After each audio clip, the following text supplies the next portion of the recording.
Bedlam, chaos. I need to get this out. FHA moves to shorten the affordable housing leash.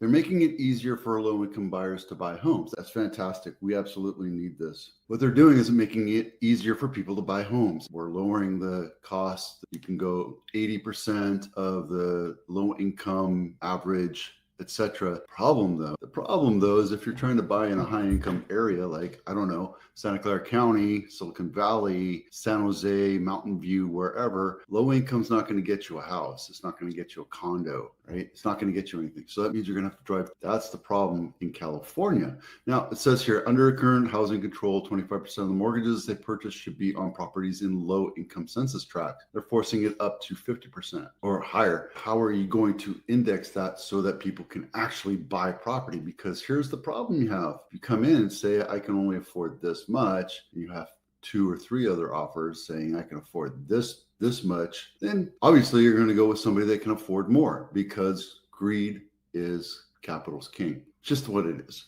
I don't have a problem with this. It's just that they need to structure out the mechanics all the way through and think it all the way through. So great.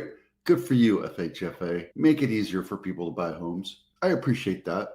But let's also have that conversation with the jurisdictions where people live in high income areas are struggling to buy homes. I don't know. Call me crazy. There's a huge disconnect. And I think that's the problem with the government on the whole, is that they're implementing all these rules without the foresight of how it's going to be implemented, without understanding the infrastructure and the mechanics and how it's going to do it and who's going to do it and who's going to step up and do it. They don't have those answers. They're just making these rules arbitrarily. 5 necessary steps to flipping a house. This is a basic. If you ever thought about getting into flipping a house, I only did it once, and I bought a new home and I turned around and sold it, made some profit, and I was done with it. I didn't spend the time and energy to do it. When I put a house up on market, I send it out to all of my investors, unless it's a turnkey. They always usually come in about 60% of where we're thinking. I'm a buyer at Burr. Yeah, okay, thanks. At least I have that in my head. I know that we have some sorts of offers in my head. They know what they're talking about. Here you go. You have to understand the market. You have to understand every little nuance. I would never buy a house down in Palisades where the fires were, but people are buying up lots knowing that that value is going to go up. If you're buying a beater of a house here, you need to get it locked in about 60 to 70% of ARV, after repair value. You have to have the money to buy it, close on it, make payments, hold it, pay the utilities, pay the taxes, pay the insurance, and then also bring contractors in to take care of that. There's ways around that, and we can actually talk to you about that. If you have the wherewithal and about $4 or $5 million lying around, you want to make some profit, we can actually do that. I can show you a different way of doing that. Find the right house. That's the toughest part. Every day I get 5, 6, 7 texts from investors saying, hey, I'm looking for a fixer. That's what you're looking for. You're looking for the worst house on the best block that you can afford, period. Then you got to go and renovate it. Now, are you going to do it? If you do it, you better have skills, because I will pick it apart. I've done it multiple times. I've walked into flips and I've pointed things out. They're in my videos, they're in YouTube, on my channel, all the way down at the bottom, and I point out different things where people shortchange the quality of work and come up with these hashtag REWTF things that would never pass inspection. So obviously they don't have a permit. And then the question is, are you going to do it with a permit or not? You should do it with a permit, but a lot of times people don't, because they need to save money. And this is actually a business. It's totally up to you. You need to understand the whole budget, the right way to do it, and understand what a true licensed contractor would do it for before you do it. And then get ready to sell. And there's going to be selling costs, right? There's the seller cost, the buyer's cost, all these other costs, the closing costs, the escrow, and everybody gets their hand greased on this, right?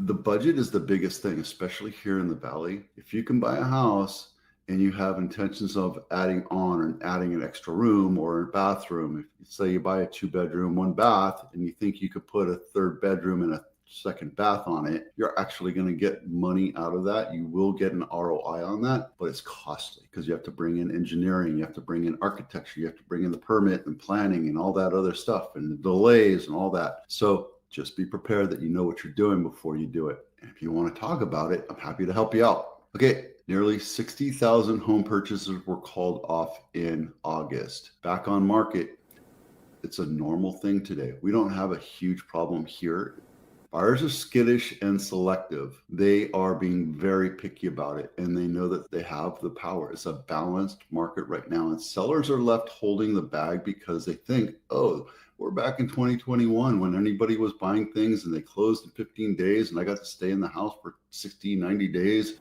and they gave me a Porsche or a Tesla on top of that. It's not going to happen right now. You have to be able to work with the buyers and make it work. And you can't be an arrogant negotiator.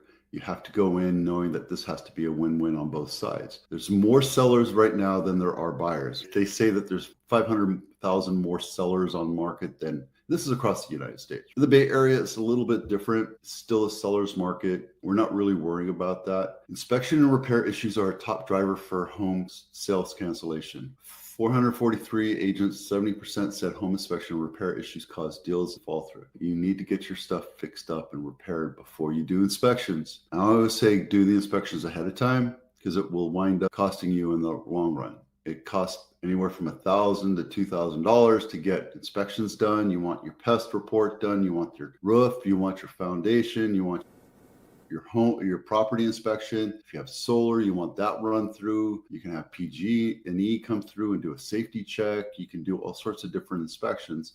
Make sure you disclose everything up front. Here it's accepted. In other parts of the state and other parts of the country, it's not normal for the buyer to do the inspections. So just keep that in mind. Inspections are a huge issue right now, especially in houses that are lacking repair or fixers. That has one of the highest rates of home purchase cancellations because of the insurance.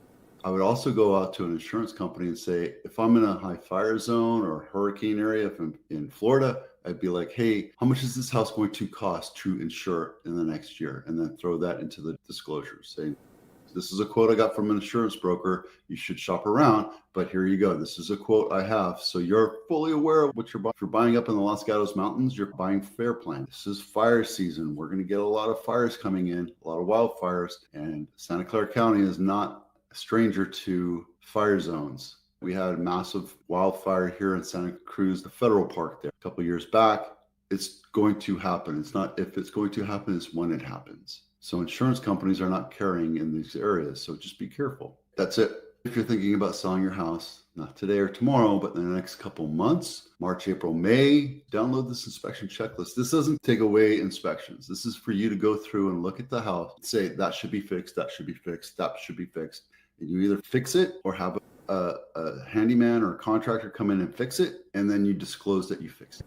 But this is going to help you save tens of thousands of dollars because you go through and get those things done. And yes, it's going to cost you money to fix a house and get it ready for sale. Bank-owned property of the week. This is in Willow Glen. This is on Cherry Avenue, $2.5 million, 4-bedroom, 3-bath, just listed, not my listing, 243 square feet, built in 1971, and it's right here, Willow Glen South. Lincoln is right here, so it's right off of Hillsdale. This is a great buy. I think this is going to sit on the market a little bit, but it's a HUD home. It's not a bank-owned property, so HUD took over for whatever reason. I don't know that information, but I do know it's a HUD home. Way too many outside photos before you get in, so you've already lost people, which is good for you. Looks like this was a flip. Looks like they flipped it. Good for them. All right, nice. I bet this thing's going to sell pretty quick no matter what. Okay, this is Apple House of the Week. This is the Apple campus right there. I just drove by it yesterday, and here it is. So you can actually walk to work if you work at Apple. Really nice. This is $2.7 million. Lauren Way, not my listing, 4-bedroom, 2-bath, 2,000 square feet, built in 1973. Let's look inside. I like this modern chic. It's a flat roof type. Structurally, it's just an older, cheaply built house, but looks like they updated it a little bit. So good luck. I hope you sell it. I hope this sells quick. Looks like they did a really good job. They did a good tongue and groove inside of a garage. Wow, that's pretty cool. You have a fancy pool, a little dated. I just sold a house with that same system in there. But the coping is a little dated. The back of the house looks a little bit dated. Looks like they just redid the surface. Nice flat roof. There. Mountain View Home of the Week is Mariposa. Looks like it's a duplex. I don't know why it's 2 different addresses. 5-bedroom, 3-bath, 2,600 square feet, built in 1963 for $2.2 million. List price decrease. It's been on market 28 days, and it's walking distance to Castro Street, which think that's it right there. You're closer to the tracks, but that's okay. It's Caltrain. You don't get a ton of traction or a lot of noise. Let's go take a look inside. Why is this 5-bedroom kitchen? I don't see the 5th bedroom. Let's see what this really means. Oh, is it an ADU? Yep, ADU. Nice. I could see myself renting this side out and then me living in the back as an old man. And here you go. Right now we're seeing, as normal, inventory's going down, days on markets are going down. That's standard because this is the winter. We're in fall, but we're going into winter and it's normal and rates are still high. Affordability is still high. Our inventory is